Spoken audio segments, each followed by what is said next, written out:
Hi friends, welcome back. 3BHK ఈ movie ఇప్పుడు prime వీడియోలో స్ట్రీమింగ్ అవుతుంది. తెలుగు ఆడియోలో కూడా ఉంది. డబ్బింగ్లో నో ఇష్యూస్.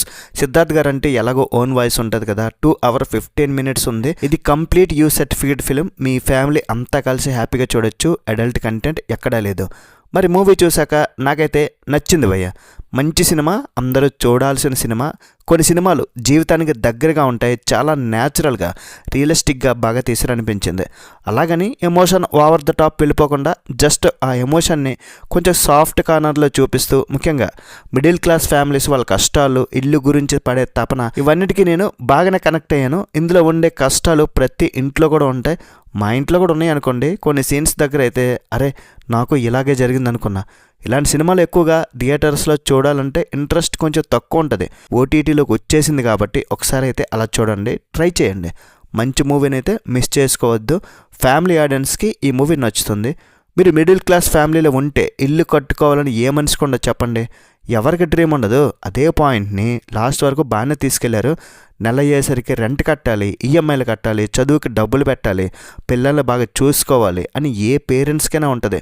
సో ఇవన్నీ కూడా ఈ మూవీలో బాగానే టచ్ చేస్తారు. సిద్ధార్థ్ అయితే ఆ క్యారెక్టర్లో పూర్తిగా జీవించేశాడు. ఇంకా శరత్ కుమార్ గారు ఫస్ట్ నుండి లాస్ట్ వరకు కూడా మిడిల్ క్లాస్ పేరెంట్గా బాగా సెట్ అయ్యారు. తన వైఫ్ క్యారెక్టర్లో దేవయాన్ గారు ఓకే, సిద్ధార్థ్ చెల్లిగా చేసిన అమ్మాయి బాగా చేసింది. ఇంకోటి బాగా నచ్చింది ఏంటంటే ఐటీ కంపెనీస్ గురించి చాలా హార్డ్ వర్క్ చేస్తారు, అయినా సరే ఒక రెస్పెక్ట్ ఉండదు. నెల అయ్యేసరికి టార్గెట్స్, బాస్తో దుబ్బులు తినడం, డబ్బులు వచ్చిన హ్యాపీగా ఉండని పరిస్థితి. ఈ పాయింట్ని కూడా బాగా టచ్ చేశారు. అండ్ లాస్ట్ క్లైమాక్స్కి వచ్చేసరికి కొంచెం బొమ్మరిల్లి సినిమాలో డైలాగ్స్ ఆ డాడీకి సన్కి మధ్య వచ్చే సీన్లు అనిపించింది. ఎవరికి నచ్చిందో వాడు చేయాలి అనే ఒక మెసేజ్. డబ్బులు వచ్చినా మర్యాద లేకుండా ఎక్కడో అక్కడ పని చేసే కన్నా డబ్బులు తక్కువ వచ్చినా హ్యాపీగా బతకొచ్చు నచ్చిన పని చేసి అనే ఒక పాయింట్ అయితే బాగుంది. అయితే ఫస్ట్ నుండి లాస్ట్ వరకు కూడా ఆ ఎమోషన్నే చూపించడం వల్ల కొంతమందికి ఎంటర్టైన్మెంట్ కామెడీ కోరుకున్న వారికి నచ్చకపోవచ్చు. ఇల్లు కట్టుకోవాలి, దాన్ని కాస్త ఎంగేజింగ్గా ఆ ప్రాసెస్ ఇంకా బాగా చూపిస్తే బాగున్నాను. అది కొంచెం మైనస్లో అనిపిస్తుంది. కొంచెం స్లో పేస్లో ఉంటుంది అండ్ కొంచెం సాదాసీదాగా ఉంటే అక్కడక్కడ బోరింగ్ ఉంటుంది. ఇది ఒక సినిమాలా కాకుండా చాలామందికి వెబ్ సిరీస్లో అనిపించవచ్చు. ఫిల్మింగ్ అయితే అలానే ఉంటుంది. ఇది ఒక సినిమాలో అనిపించదు, ఒక జీవితంలో అనిపిస్తుంది. ఒక మిడిల్ క్లాస్ లైఫ్ అంటే ఏదో చేయాలనుకుంటారు, ఏదేదో జరుగుతుంది. ఫ్యూచర్ గురించి ఆలోచిస్తూ ప్రజెంట్ని ఎంజాయ్ చేయలేకపోతుంటారు. అలా ఎవరు అనుకుంటారో వాళ్ళకి ఇది కరెక్ట్గా సరిపోద్ది.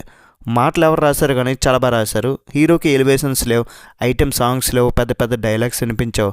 టెక్నికల్గా మూవీ అయితే అదిరింది. బ్యూటిఫుల్ న్యాచురల్ సినిమాటోగ్రఫీ, దానికి తగ్గ బ్యాక్గ్రౌండ్ స్కోర్, మంచి ఎడిటింగ్, ఇవన్నీ బాగున్నాయి. ఫైనల్గా చెప్పాలంటే 3BHK కొంచెం స్లోగా ఉంటుంది, అక్కడక్కడ బోరింగ్గా ఉంటుంది, అక్కడక్కడ మన పేషెన్స్ని టెస్ట్ చేస్తుంది.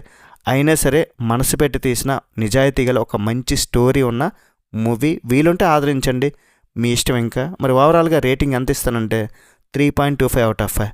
That's it guys. వీలైతే ఒక లైక్ అయినా చాలు. మీ ఫ్రెండ్స్తో షేర్ చేసుకుని కొంచెం సపోర్ట్ ఇస్తే మాకు కూడా హ్యాపీ. నెక్స్ట్ వీడియో మళ్ళీ కలుద్దాం గైస్. బై బాయ్ అండ్ జై హింద్.